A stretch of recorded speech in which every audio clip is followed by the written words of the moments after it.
सभी लोगों को जय मसीह की।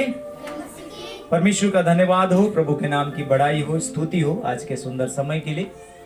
जैसे कि हम सब जानते हैं आज ईस्टर है और ये पर्व के रूप में मनाया जाता है और आज का दिन प्रभु यीशु मसीह के जी उठने के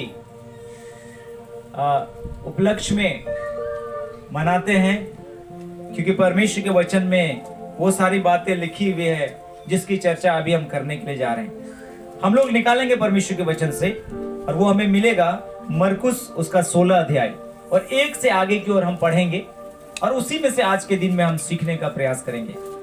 हम निकालेंगे इस समय मरकुस उसका 16 अध्याय, एक एक को हम लोग पढ़ेंगे और सीखते हुए जाएंगे। लिखा हुआ है, जब शब्द का दिन बीत गया तो मरियम मगदलीनी और याकूब की माता मरियम और सलोमी ने सुगंधित वस्तुएं मोल ली कि आकर उस पर मले। यहाँ पर प्रभु यीशु मसीह के शरीर में वो जो सुगंधित वस्तुएं हैं उसको लगाने की बात के बारे में दो बहनें यहाँ पर जो है बातचीत कर रही है और लिखा हुआ है उन्होंने उसको मोल लिया, खरीद लिया सुगंधित वस्तुओं को, क्योंकि प्रभु यीशु मसीह मारे जा चुके हैं, गाड़े जा चुके हैं और उसको जहां रखा गया था उस कब्र में एक दरवाजा था, वो गुफा में था और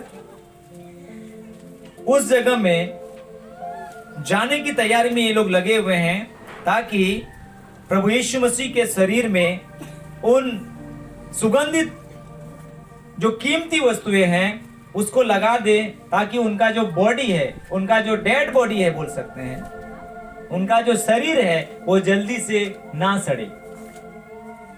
आगे लिखा हुआ है, सप्ताह के पहले दिन बड़े भोर को जब सूरज निकला ही था वे कब्र पर आई।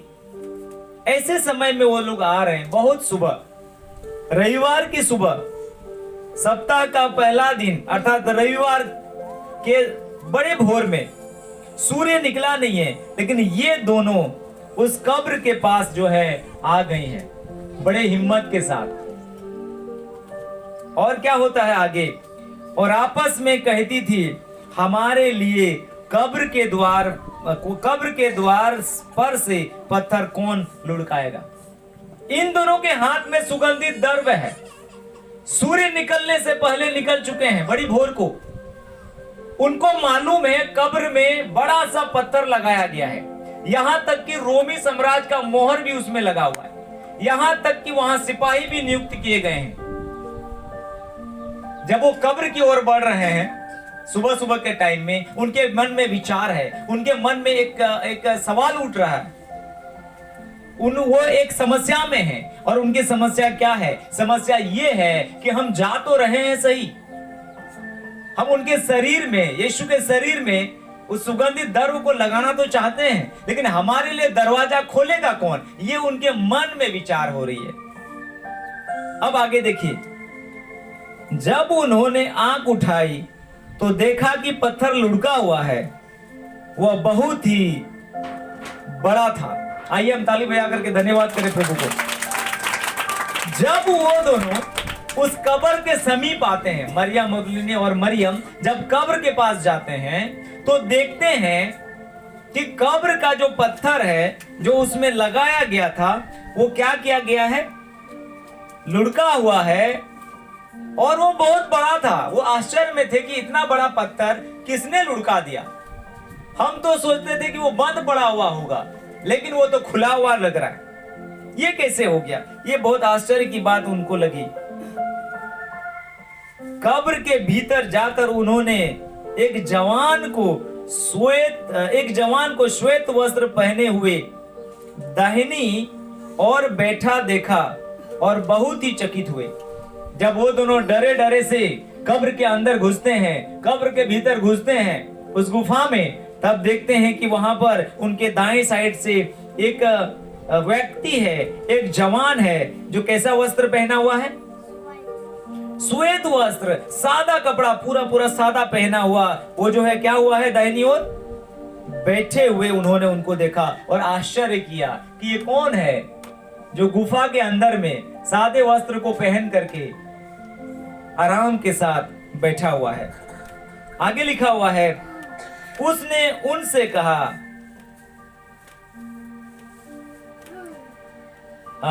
लिखा हुआ है, उसने उनसे कहा, चकित मत हो, तुम यीशु नासरी को जो क्रूस पर चढ़ाया गया था ढूंढती हो, वह जी उठा है, यहाँ नहीं है। देखो यही वो स्थान है जहां उन्होंने उसे रखा था। हालेलुया। मेरे प्रियो, यहाँ पर लिखा हुआ है उस व्यक्ति ने बातचीत किया, उस दोनों बहन से बातचीत किया। उस व्यक्ति ने जो श्वेत वस्त्र पहना हुआ था, जो उनके दाएं तरफ बैठा था, उन्होंने कहा, मुझे मालूम है तुम लोग उस यीशु नासरी को ढूंढ रहे हो जिसको इसी कब्र में रखा गया था। और उन्होंने कहा कि देखो यह स्थान जहां उसको रखा गया था वो यहां पर नहीं है, परंतु तुम जाओ और उसके चेलों और पतरस से कहो कि वह तुमसे पहले गलील को जाएगा, जैसा उसने तुमसे कहा था, तुम वहीं उसे देखोगे। परमेश्वर के नाम की महिमा और स्तुति हो। प्रियो, ये गवाही दे रहा है, ये जो व्यक्ति श्वेत वस्त्र पहन करके उस कब्र पर बैठा हुआ था, वो कह रहा है कि तुम यीशु मसीह को ढूंढते हो। वो यीशु मसीह जहां पर लेटाया गया था मरने के बाद, देखो वो यहां पर नहीं है। और क्या हुआ है, उसके चेलों को बताओ कि वो तुम्हें गलील में भेंट करेगा। कहां भेंट करेगा? गलील में भेंट करेगा। और पतरस को जरूर बताना। हालेलुया। जिसने 3 बार इनकार किया था, उसको क्या करना? जरूर बताना। यहां लिखा हुआ है उसके चेलों को बताओ। और भी लिखा हुआ है यहां पर, कहता है तुम जाओ और उसके चेलों को बताओ। चेले मतलब 12 लोग थे। फिर नाम भी लिखा हुआ है और एक ही व्यक्ति का नाम लिखा है। लिखा है तुम जाओ और उसके चेलों और पतरस से कहो। हालेलुया। और बाकी चेले का नाम वहां पर नहीं आया है, केवल एक व्यक्ति का नाम आया है। चेलों को बताओ और पतरस को बताओ, यानी पतरस को बताना जरूरी है। और ये कहो कि तुमसे पहले वो कहां मिलेगा? गलील में पहुंच जाएगा। और गलील में तुम्हारी उनसे क्या हो जाएगी? भेंट हो जाएगी। और आगे लिखा हुआ है, और वे निकलकर कब्र से भाग आई। हालेलुया। पहले चल चल के गई थी, निराशा में गई थी, चिंता में गई थी। अब कब्र से कैसे आ रही है? दौड़ करके आ रही है। हालेलुया। खुशी से आ रही है, आनंद के साथ आ रही है। और लिखा हुआ है वो कब्र से भागी भागी आई। और क्या है, क्योंकि कंपकपी और घबराहट उन पर छा गई थी और उन्होंने किसी से कुछ ना कहा क्योंकि डरती थी। सप्ताह के पहले दिन भोर होते ही वह जी उठकर पहले पहल मरियम मगदलीनी को, जिसमें से उसने 7 दुष्ट आत्माएं निकाली थी, दिखाई दिया। हालेलुया। सबसे पहले किसको दिखाई दिया? उस बहन को दिखाई दिया जिसके अंदर से 7 दुष्ट आत्माएं यीशु मसीह ने निकाला था। उसने सबसे पहले यीशु मसीह को जिंदा होने के बाद देखा। उसने जाकर यीशु के साथियों को, जो शोक में डूबे हुए थे और रो रहे थे, समाचार दिया। उसी ने जिससे दुष्ट आत्मा निकला था, जो चंगी हो गई थी, उसने यीशु मसीह का दर्शन किया और इसके बाद उनके यीशु मसीह के चेलों को भी बताया, जो क्या कर रहे थे? शोक में डूबे हुए थे। क्या में डूबे हुए थे? शोक में। हम बहुत सारे लोग को देख रहे हैं, आज आप शोक में डूबे हुए हैं, जबकि आज पर्व का दिन है। बताइए क्या कारण है? आप शोक में डूबे हुए हैं। हम आपको सुसमाचार सुना रहे हैं, हम आपको यीशु मसीह के जी उठने की चर्चा बता रहे हैं, लेकिन ठीक उसी तरीके से आप आज चिंता में पड़े हुए हैं, जैसे चिंतित थे चेले लोग कि यीशु मसीह मर गया, यीशु मसीह मर गया। यही है उनका चिंता। कि यीशु मसीह हमारे साथ थे तो सब काम बढ़िया से हो जाता था, सब काम आसानी होती थी। यीशु मसीह मर गए, वही सब चिंता है। वो लोग भूल चुके हैं कि यीशु मसीह जी उठेगा करके, वचन सब भूल गए वो लोग। जब समस्या आती है तो हमारा दर्शन खत्म हो जाता है वहीं पर, आगे का सपना खत्म हो जाता है वहीं पर। हम सोचते हैं अब सब खत्म, जो हमने सोचा था ऐसा नहीं है, सब खत्म हो गया।